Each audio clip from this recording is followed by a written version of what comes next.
Daniel, chapitre 4. Moi, Nebuchadnezzar, je vivais tranquille chez moi, heureux dans mon palais. J'ai eu un rêve qui m'a effrayé. Les pensées qui me poursuivaient sur mon lit et les visions de mon esprit me terrifiaient. J'ai ordonné qu'on fasse venir devant moi tous les sages de Babylone afin qu'ils me fassent connaître l'explication du rêve.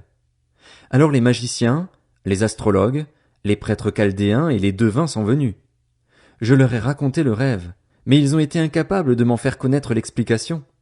Le dernier à se présenter devant moi a été Daniel, appelé Beltchatsar d'après le nom de mon Dieu et qui a en lui l'esprit des dieux saints. Je lui ai raconté le rêve.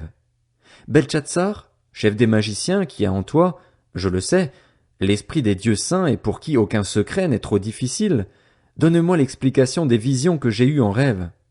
Voici quelles étaient les visions de mon esprit pendant que j'étais sur mon lit.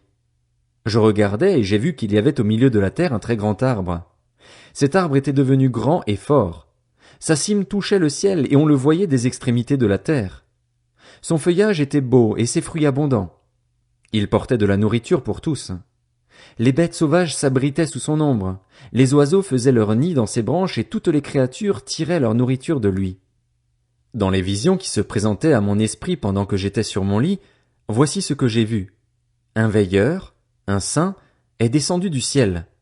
Il a crié avec force en disant « Abattez l'arbre et coupez ses branches! Secouez son feuillage et dispersez ses fruits! Que les bêtes s'enfuient loin de son abri et les oiseaux loin de ses branches! Mais laissez en terre le tronc avec ses racines! Attachez-le avec des chaînes en fer et en bronze au milieu de l'herbe des champs! Qu'il soit trempé par la rosée du ciel et qu'il ait, comme les bêtes, l'herbe de la terre pour nourriture!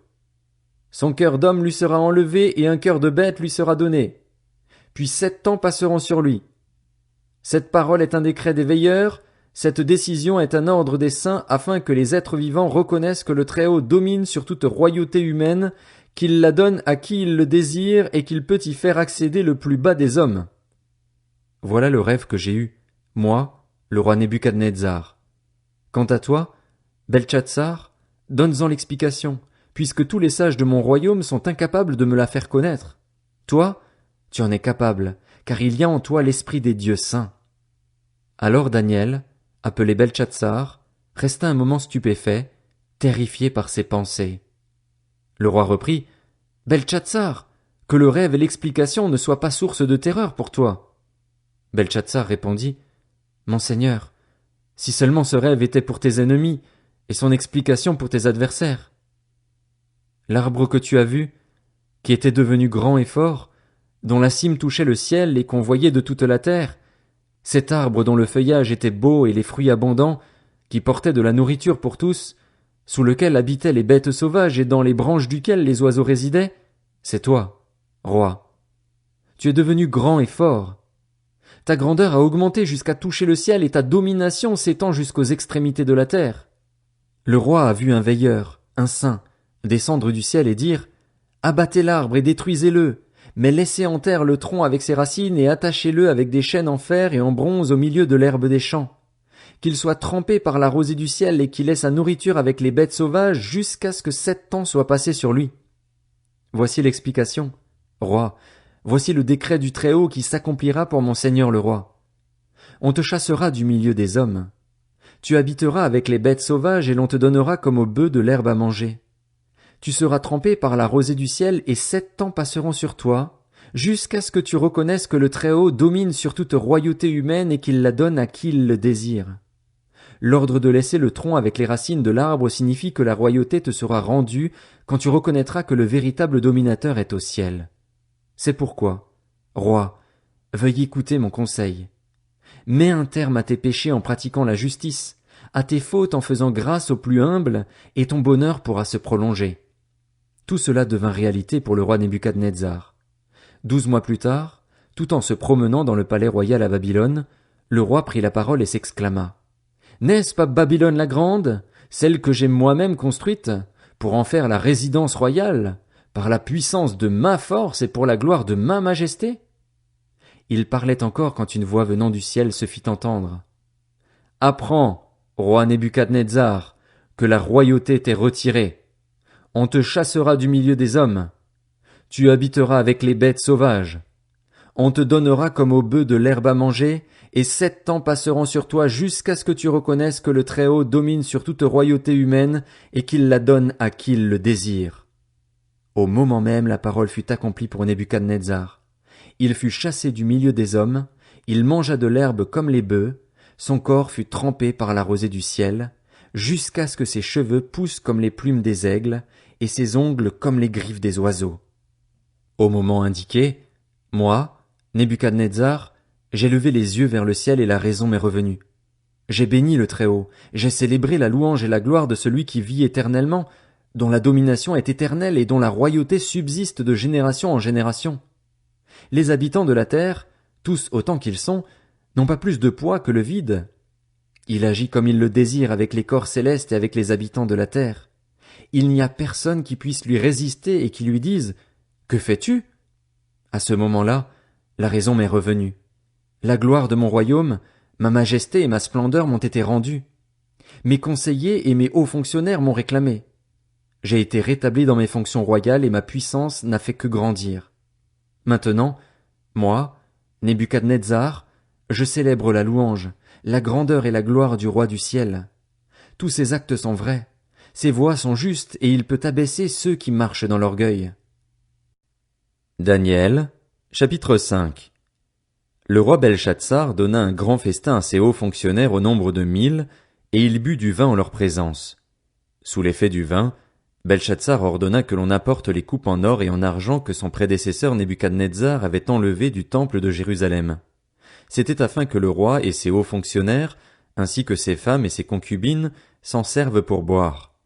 On apporta alors les coupes en or qui avaient été enlevées du temple, de la maison de Dieu à Jérusalem, et le roi, ses hauts fonctionnaires, ses femmes et ses concubines les utilisèrent pour boire. Ils burent du vin et ils célébrèrent les dieux en or, en argent, en bronze, en fer, en bois et en pierre. À ce moment-là apparurent les doigts d'une main humaine et ils écrivirent, devant le chandelier, sur le plâtre du mur du palais royal. Le roi vit cette partie de main qui écrivait. Il changea alors de couleur, terrifié par ses pensées. Les jointures de ses hanches se relâchèrent et ses genoux se heurtèrent l'un contre l'autre. Le roi cria avec force de faire venir les astrologues, les prêtres chaldéens et les devins. Puis, prenant la parole, il dit aux sages de Babylone, « Celui qui lira cette inscription et m'en révélera l'explication sera habillé de pourpre, portera un collier en or à son cou et aura la 3e place dans le gouvernement du royaume. » Tous les sages du roi entrèrent, mais ils furent incapables de lire l'inscription et d'en faire connaître l'explication au roi. Le roi Belshazzar fut alors très effrayé et changea de couleur, et ses hauts fonctionnaires furent consternés. Alertée par les paroles du roi et de ses hauts fonctionnaires, la reine entra dans la salle du festin et dit « Roi, puisses-tu vivre toujours? Ne te laisse pas terrifier par tes pensées et ne change pas de couleur. Il y a dans ton royaume un homme qui a en lui l'esprit des dieux saints. Déjà à l'époque de ton prédécesseur, on a trouvé chez lui des lumières, de l'intelligence et une sagesse semblable à la sagesse des dieux. Aussi, le roi Nebuchadnezzar l'a désigné chef suprême des magiciens, des astrologues, des prêtres chaldéens et des devins. C'est ce qu'a fait ton prédécesseur sur le trône.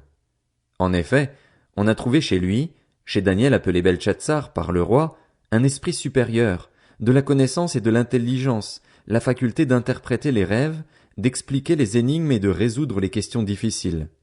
Que Daniel soit donc convoqué et il révélera l'explication. Alors Daniel fut conduit devant le roi. Le roi s'adressa à lui. « Es-tu Daniel, l'un des exilés de Juda que mon prédécesseur sur le trône a fait venir de Juda? J'ai appris à ton sujet que tu as en toi l'esprit des dieux et qu'on trouve chez toi des lumières, de l'intelligence et une sagesse extraordinaire.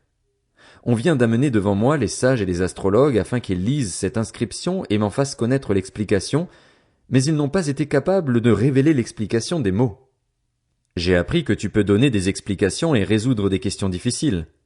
Maintenant, si tu peux lire cette inscription et m'en faire connaître l'explication, tu seras habillé de pourpre, tu porteras un collier en or à ton cou et tu auras la 3e place dans le gouvernement du royaume. » Daniel répondit devant le roi, « Garde tes dons pour toi et accorde tes récompenses à un autre. Je lirai néanmoins l'inscription au roi et je lui en ferai connaître l'explication. Roi, le Dieu Très-Haut avait donné à ton prédécesseur Nebuchadnezzar la royauté, la grandeur, la gloire et la majesté. À cause de la grandeur qu'il lui avait donnée, tous les peuples, les nations, les hommes de toute langue tremblaient et avaient peur devant lui. Le roi faisait mourir ceux qu'il voulait et laissait la vie à ceux qu'il voulait. Il donnait une position élevée à ceux qu'il voulait et abaissait ceux qu'il voulait. Cependant, lorsque son cœur s'est rempli d'orgueil et que son esprit s'est obstiné jusqu'à l'arrogance, il a été précipité de son trône royal et dépouillé de sa gloire. Il a été chassé du milieu des hommes, son cœur est devenu semblable à celui des bêtes et il a habité avec les ânes sauvages. On lui a donné de l'herbe à manger, comme aux bœufs, et son corps a été trempé de la rosée du ciel, et ce jusqu'à ce qu'il reconnaisse que le Dieu Très-Haut domine sur toute royauté humaine et la donne à qui il le désire. Et toi, Belchatsar, son successeur, tu n'as pas humilié ton cœur, alors que tu savais tout cela. C'est contre le Seigneur du ciel que tu t'es dressé. Tu as fait apporter devant toi les coupes de son temple et vous les avez utilisées pour boire du vin, toi et tes hauts fonctionnaires, ainsi que tes femmes et tes concubines. Tu as célébré les dieux en argent, en or, en bronze, en fer, en bois et en pierre, qui ne voient pas, qui n'entendent pas et qui ne savent rien, et tu n'as pas donné gloire au Dieu qui tient dans sa main ton souffle et tous tes chemins. C'est pourquoi il a envoyé cette partie de main qui a tracé cette inscription. Voici l'inscription qui a été tracée. Comptez, comptez, pesez et divisez. Et voici l'explication de ces mots. Comptez. Dieu a fait les comptes de ton règne et y a mis fin. Pesez. Tu as été pesé dans la balance et tu as été trouvé léger. Divisez. Ton royaume sera divisé et donné aux Mèdes et aux Perses. Aussitôt Belchatsar ordonna qu'on habille Daniel de pourpre, qu'on lui mette au cou un collier en or et qu'on proclame qu'il aurait la 3e place dans le gouvernement du royaume. La même nuit, Belchatsar, le roi des Babyloniens, fut tué. Daniel, chapitre 6. Darius le Mède s'empara du royaume à l'âge de 62 ans. Darius trouva bon d'établir sur le royaume 120 administrateurs qui devaient être répartis dans tout le royaume. Il mit à leur tête 3 responsables, parmi lesquels figurait Daniel, afin que les administrateurs leur rendent des comptes et que le roi ne subisse aucun dommage.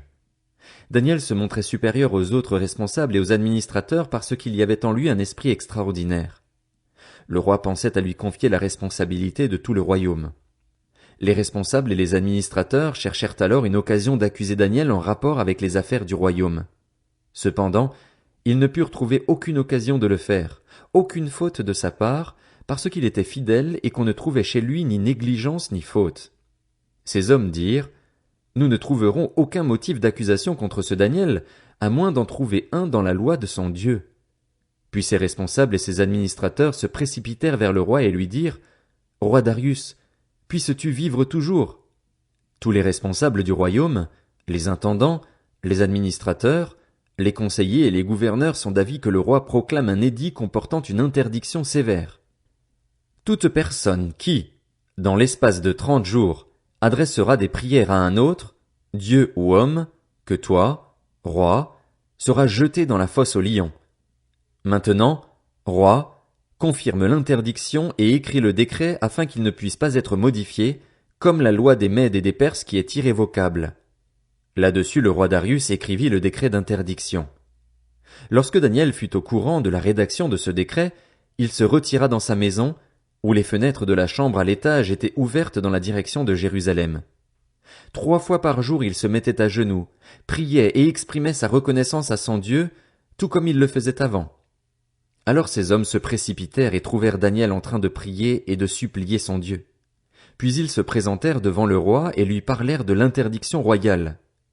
N'as-tu pas écrit une interdiction d'après laquelle toute personne qui, dans l'espace de 30 jours, adresserait des prières à un autre, Dieu ou homme, que toi, roi, serait jetée dans la fosse aux lions?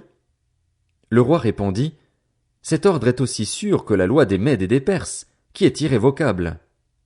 Ils prirent de nouveau la parole et dirent au roi, Daniel, l'un des exilés de Juda, n'a tenu aucun compte de toi, roi, ni de l'interdiction que tu as écrite, et il fait sa prière 3 fois par jour.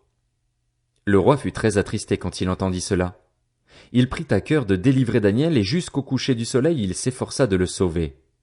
Mais ces hommes insistèrent auprès du roi et lui dirent, Sache, roi, que d'après la loi des Mèdes et des Perses, aucune interdiction ni aucun décret confirmé par le roi ne peut être modifié. Alors le roi donna l'ordre de faire venir Daniel et de le jeter dans la fosse aux lions. Le roi dit à Daniel, « Que ton Dieu, que tu sers avec persévérance, veuille te délivrer. » On apporta une pierre et on la plaça sur l'ouverture de la fosse. Le roi y apposa l'empreinte de son anneau et de l'anneau de ses hauts fonctionnaires afin que rien ne puisse être modifié pour Daniel. Le roi se rendit ensuite dans son palais. Il passa la nuit sans manger, sans faire venir de danseuse devant lui et sans parvenir à trouver le sommeil. Le roi se leva tôt le matin, avec l'aurore, et se précipita à la fosse aux lions. En s'approchant de la fosse, il appela Daniel d'une voix triste et lui demanda, « Daniel, serviteur du Dieu vivant, ton Dieu que tu sers avec persévérance a-t-il pu te délivrer des lions ?» Daniel répondit au roi, « Roi, puisses-tu vivre toujours? Mon Dieu a envoyé son ange et fermé la gueule des lions. Ils ne m'ont fait aucun mal, parce que j'ai été trouvé innocent devant lui. Devant toi non plus, roi, je n'avais rien fait de mal. » Le roi fut alors tout heureux et ordonna de faire sortir Daniel de la fosse.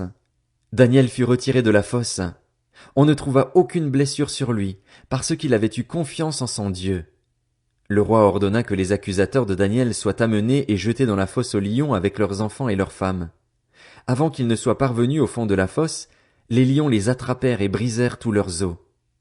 Après cela, le roi Darius écrivit à tous les peuples, à toutes les nations, aux hommes de toute langue qui habitaient tout l'empire, que la paix vous soit donnée en abondance. J'ordonne que, dans toute l'étendue de mon royaume, on ait de la crainte et un profond respect pour le Dieu de Daniel. En effet, il est le Dieu vivant et il subsiste éternellement.